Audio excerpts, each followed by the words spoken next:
Au fil des jours qui suivirent sa visite chez Mami Wata, Amina commença à ressentir les effets inattendus des rituels. Chaque matin, elle se regardait dans le miroir avec émerveillement. Ses cheveux, tressés avec une élégance mystique, semblaient briller d'une lumière intérieure. Mais au-delà de la beauté extérieure, un changement profond s'opérait en elle.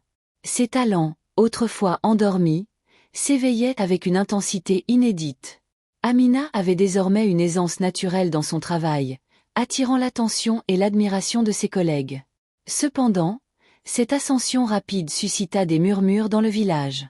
Les gens parlaient d'elle, fascinés par son succès, mais aussi inquiets.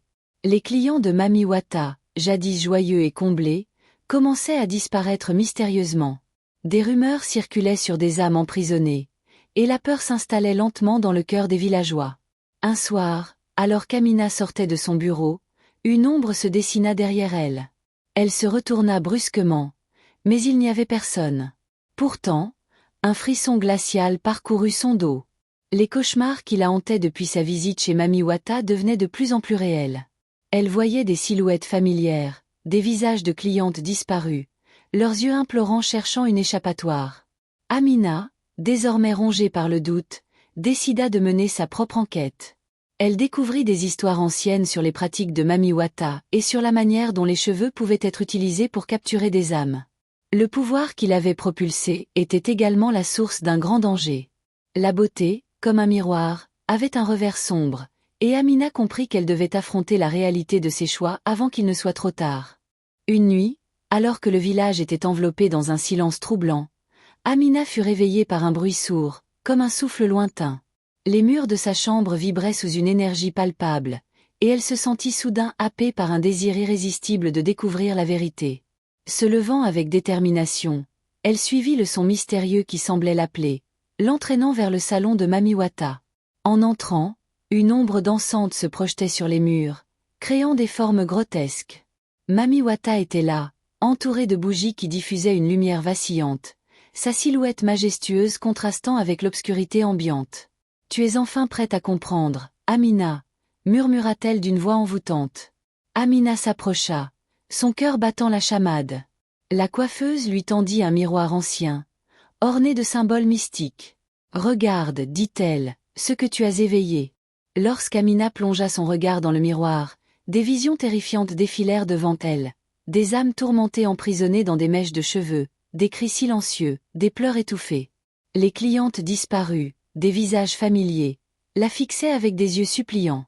Elles étaient les conséquences de son ambition, les victimes d'un pouvoir qu'elle ne pouvait contrôler. Un froid glacial s'empara d'elle, tandis qu'elle réalisait que chaque succès avait un prix. Le don de beauté qu'elle avait reçu était devenu une malédiction.